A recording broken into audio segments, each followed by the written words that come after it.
Good morning, everyone. It's Lee Henson, President and Founder of Agiledad, and it's time for today's episode of the Daily Standup. So without any further ado, let's get started. So today, continuing down our path, I want to finish this subject off by talking about commitment and the importance of commitment, right? And I hear a lot of people say, oh, commitment's such a strong word, right? Why are we using commitment, right? So I want to talk about some of the things that teams should be committing to or that individuals should be committing to and how we can get to that point. And truthfully, there was a great article that was sent my way. And in this article, it talks a lot about the importance of commitment. So I'm going to try to bend the article a little bit and talk about the things that I feel like we should be committed to and how that commitment makes an impact to the team. So the first type of commitment number one. So commitment number one is going to be commitment to improve. And I think that teams and organizations need to start with that commitment. And this is the one that makes sense because this has been the topic the whole week, right? How are we going to align ourselves so that we commit to improve, so that we're not going to just be doing things for the sake of doing them? We're not just going through the motions. How are we as an organization committing to improve our business agility? Are we doing the right things? Are we taking the right steps? Do we have a plan in place of what we intend to do? Are we inspecting and adapting our progress as we go? Are we following the empirical process? And I think that if we're not focused on continuous improvement, Kaizen, then we are going to be in a bad place. So I think it's important for us to remember that commitment to improve is the key, the starting point for all these other things to go into motion. Second one I want to discuss is commitment to value, or how about commitment to increased value or maximum value, right? And I think that sometimes the team needs to commit to maximizing the value of whatever they're trying to build. So for example, the product owner is accountable for making sure we know what to build, but the team's responsible to the obligation to choose the right way to do it to achieve the best goal to maximize value. So I think that while the product owner can tell us, hey, this is what we need to do, or this is what we need to build, where the how lies with the team is also incredibly important when it comes to maximizing value. So I think that as part of the commitment, we need to understand both, and we need to make sure that we're focused and that we're revisiting our commitment to value at every sprint planning meeting, at every daily stand-up, at all of our sprint reviews. I think it's important for us to make sure that we have a commitment to constant iterating so that we can make sure that we're collecting and gathering information and maximizing value as we go. Okay, this next one I thought long and hard about. The next one I want to talk about, number 3 on the list, is a commitment to transparency.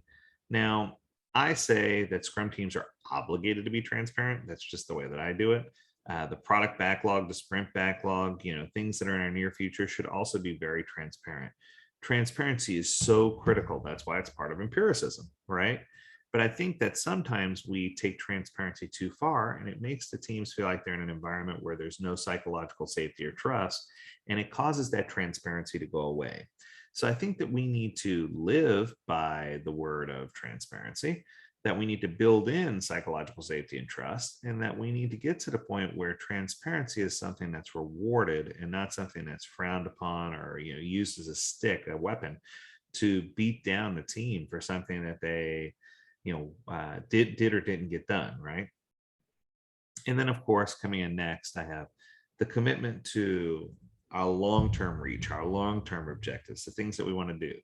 Now, I'm not saying that these have to be completely transparent, because I think that sometimes we have team goals that should be in line with our company goals or product goals and then company goals. But I think that teams should constantly work towards that progression cycle. They need to get to a point where every sprint they're doing something that works towards their long-term objectives. And I think that, the Scrum Guide is a really good tool to help walk us down a path and to teach us that we need to measure our progress regularly against our long-term goals, right? It shouldn't be something where we're sitting here saying, let's wait until our daily stand-up to optimize what we're trying to do and achieve what yes, a good idea to get everybody on the same page, but you should be waiting for that meeting to do that.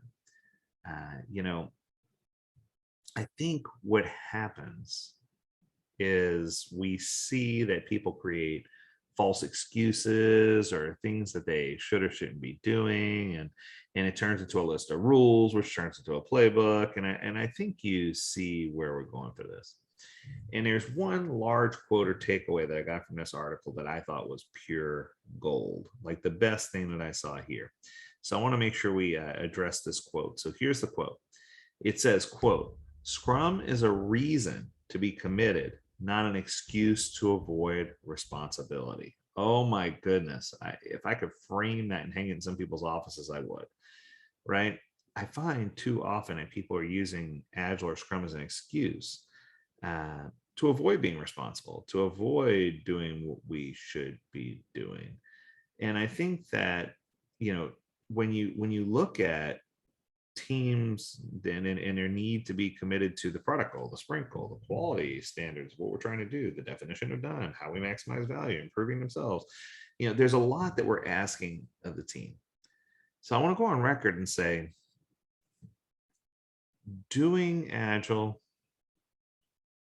is not necessarily hard, but being Agile about doing Agile is a challenge, right? And I think that when we recognize just how big of a piece commitment is and how commitment fits into all these different facets, that's when we're going to discover that commitment is what we really need to be successful. That commitment is the piece that's going to drive us forward, and that commitment's the piece that's going to be the linchpin to help us be successful. So quick review, right? Let's do the review. We started off our week with, but we're different. And we talked about how we can meet people where they are in their Agile journey. Then we talked about how we measure our agility health with assessments and how to use Grow to identify where we have reasonable opportunities. Then we talked about understanding how organizations tick and the importance of having some type of team working agreement to ensure that we're flexible, but also to ensure that we have some structure with confidence that we know we can get things done. And today we talked about the importance of commitment and how that's different than just a loose, we'll get something done, and what areas we should focus our commitment on in order to be successful. It's not always commitment to, we're going to finish these 6 things this sprint. It's more of the commitment to improve what we're doing and improve who we are as a team, to maximize value to our stakeholders and internally. We need to commit to transparency, and we need to commit to our long-term objectives. And if you do those things, I guarantee you're going to have some success.